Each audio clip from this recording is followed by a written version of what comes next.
रामनंदन विशाखापट्टनम में जाके ज्वाइनिंग करता है और वो अपने डिस्ट्रिक्ट में आते ही सारे गलत कामों को स्टॉप करवा देता है। जैसे कि वो सारे क्रिमिनल्स को क्राइम करने से रोकता है, वो सारे बिजनेसमैन जो कि गलत तरीके से पैसा कमा रहे हैं उन्हें रोकता है, और जो सरकारी ऑफिसर्स उन सब का साथ दे रहे हैं उन सबको भी सस्पेंड कर देता है। लेकिन दोस्तों, इन सब के बाद ही रामनंदन एक पार्टी में जाता है और पार्टी में आकर वो अपने कई सारे दोस्तों से मिलता है। पार्टी में उसके सारे दोस्त उससे ये बोलते हैं कि वो शादी क्यों नहीं कर रहा है, जिस पर रामनंदन सभी को ही बताता है कि वो असल में किसी लड़की से प्यार किया करता था और इसीलिए अगर वो शादी करेगा तो सिर्फ उसी से करेगा। लेकिन बात यह है कि इस टाइम पर वो जानता नहीं है कि वो लड़की कहाँ पर रहती है, क्योंकि कई साल पहले वो लड़की अचानक से गायब हो गई और उसने रामनंदन से मिलना जुलना बंद कर दिया। यह बात सुनकर रामनंदन के सारे दोस्त उसे सारी कहानी जानते हैं, जिस पर रामनंदन उन सबको सारी बातें बताता है।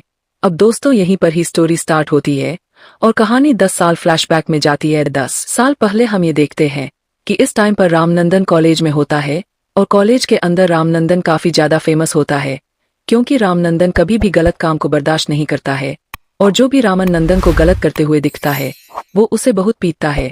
अपने कॉलेज के अंदर ही रामनंदन ये देखता है कि काफी सारे लोग कॉलेज के अंदर गांजा बेच रहे हैं और इसीलिए रामनंदन इस बारे में जानते हैं, उन सबको बहुत पीटता है और उनके इस गांजे वाले काम को रुकवा देता है। इसके बाद ही रामनंदन को ये पता लगता है कि कॉलेज में एक सर है जो कि गर्ल्स स्टूडेंट्स के साथ बदतमीजी करता है और उनके साथ काफी मिसबिहेव भी करता है। अब इस बात को जानते ही रामनंदन सीधा कॉलेज के एक सर को मारने लगता है। लेकिन जब वो सर को मार रहा होता है तब उसी टाइम पर वहां पर उसकी बेटी आती है जो कि मूवी की हीरोइन कियारा अडवाणी होती है और मूवी के अंदर इनका नाम दीपिका नाम होता है। दीपिका यहाँ पर आकर रामनंदन को रोकती है और अपने फादर को बचाती है। और फिर दोस्तों, यहीं पर ही कॉलेज के और भी कई सारे स्टूडेंट्स आते हैं और वो सब रामनंदन को ये बताते हैं कि ये वाले सर वो सर नहीं है, रामनंदन ने गलती से किसी और को पीट दिया होता है।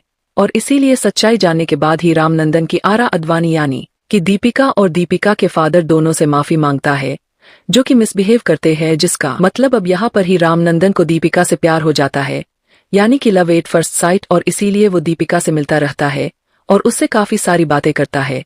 लेकिन दीपिका को रामनंदन का गुस्सा करना पसंद नहीं होता है और इसीलिए वो रामनंदन से कहती है कि वो अपने गुस्से पर कंट्रोल करे। लेकिन एक दूसरे के साथ रहने की वजह से दीप और रामनंदन को भी एक दूसरे से प्यार हो जाता है। बट दीपिका ये देखती है कि रामनंदन का गुस्सा बहुत ज्यादा है और वो गुस्से में आकर किसी को भी पीट देता है। और इसीलिए यह चीज देखकर दीपिका रामनंदन से कहती है कि अगर वो इसी तरह से गुस्सा होकर लोगों को पीटता रहेगा तो उसे शायद से एक दिन जेल जाना पड़ेगा। और इसीलिए वो उसे एडवाइस देती है कि अगर उसे गुस्सा करना ही है तो उसके लिए वो पढ़ाई लिखाई करके आईएएस बने और तब अपना गुस्सा क्रिमिनल्स पर दिखाए ताकि उसे देश का भी भला हो। दीपिका की बातें सुनकर राम राजी हो जाता है और वो ये फैसला करता है कि अब वो आईएएस बनकर रहेगा। लेकिन दोस्तों, यहीं पर ही दीपिका ये शर्त रखती है कि अगर रामनंदन आईएएस ना बनकर आईपीएस बन गया तो वो उसे शादी नहीं करेगी। इसलिए अगर रामनंदन उससे शादी करना चाहता है तो उसे आईएएस ही बनना होगा। अब इसके बाद ही रामनंदन आईएएस का एग्जाम देता है, लेकिन सिर्फ 6 नंबरों की वजह से वो आईपीएस बन जाता है और पुलिस डिपार्टमेंट को ज्वाइन कर लेता है। लेकिन दीपिका इस बात से गुस्सा हो जाती है और इसीलिए वो शहर छोड़कर चली जाती है। इसके बाद रामनंदन दीपिका को काफी ढूंढता है, लेकिन उससे कभी भी वो मिलती नहीं है।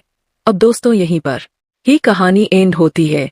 लेकिन पार्टी के अंदर हम ये देखते हैं कि इस पूरी कहानी को सुनकर राम का एक दोस्त उससे कहता है कि असल में वो ये जानता है कि इस टाइम पर दीपिका कहाँ पर है। और फिर इसीलिए दोस्तों, वो जल्दी से राम को उसका एड्रेस देता है, जिसके बाद रामनंदन सीधा दीपिका से मिलता है और उसे बताता है कि वो आईपीएस बन चुका है। जिसके बाद ही दीपिका भी इस बात को सुनकर खुश हो जाती है और फिर रामनंदन और दीपिका दोनों शादी के लिए तैयार हो जाते हैं। अब दोस्तों, इसके बाद ही रामनंदन अपने ऑफिस आता है और फिर उसे ये पता लगता है कि वैसे तो इस टाइम पर उसने अपने डिस्ट्रिक्ट के सारे क्रिमिनल्स को पकड़ लिया है और जो भी लोग गलत काम कर रहे हैं उन सब को रोक दिया है। लेकिन अभी भी एक ऐसा आदमी है और कि शहर में इल्लीगल तरीके से रेत और मिट्टी निकालता है और इल्लीगल तरीके से उसे बेच देता है। और इसीलिए दोस्तों, इस बात को जानते ही रामनंदन अपनी टीम लेता है और सीधा उस जगह पे छापा मार के वहां के सारे लोगों को अरेस्ट कर लेता है। लेकिन दोस्तों, हमें ये पता लगता है कि इस पूरे काम का असली मालिक असल में मिनिस्टर का छोटा बेटा अन्ना होता है और जिन सारे लोगों को रामनंदन ने अरेस्ट किया होता है वो सारे उसी के आदमी होते हैं। और इसीलिए अन्ना को जैसे ही पता लगता है कि रामनंदन ने उसके काफी सारे आदमियों को अरेस्ट कर लिया है, वैसे ही वो रामनंदन को यानी कि डिस्ट्रिक्ट के कलेक्टर को अपने घर बुलाता है ताकि वो उसे रिश्वत देके अपना काम करवा सके। लेकिन दोस्तों, रामनंदन अन्ना के घर जाने से मना कर देता है और फिर अन्ना को जैसे ही पता लगता है कि एक कलेक्टर ने मिनिस्टर के घर आने से मना कर दिया है, तभी इस बात को सुनकर उसे बहुत ज्यादा गुस्सा आता